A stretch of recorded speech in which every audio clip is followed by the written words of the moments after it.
ఊరికే ఫోన్ వీళ్ళకైతే ఏం పని లేదు, ఊరికే ఫోన్. మణికంట ఇగో ఇది చెప్పు, కలర్స్ చెప్పు. ఫోన్ తీ పక్కన పెట్టు. ఇదేం కలర్ రా? ఆరెంజ్. ఆరెంజ్. ఇదేం కలర్? రెడ్. ఇదేం కలర్? గ్రీన్. ఇదేం కలర్? ఎల్లో. ఇదేం కలర్? బ్లూ.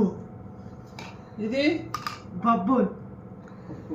అంటే రెడ్. అన్నయ్యకి ఎక్సర్సైజ్ కాకుండా మీరు ఇట్లా కూడా నేర్పిస్తారా నాన్న?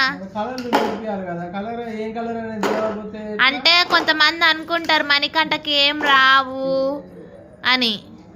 మరి చేసేది అన్నిట్లలో ఉండాలి కదా. ఇది కూడా కలర్స్ రాకపోతే రేపు మళ్ళీ ఇబ్బంది పడాల్సి వస్తుంది కదా. మరి రేపు ఏం చెప్తావు? టేబుల్స్ చెప్తావా రేపు? టేబుల్స్ చెప్తా.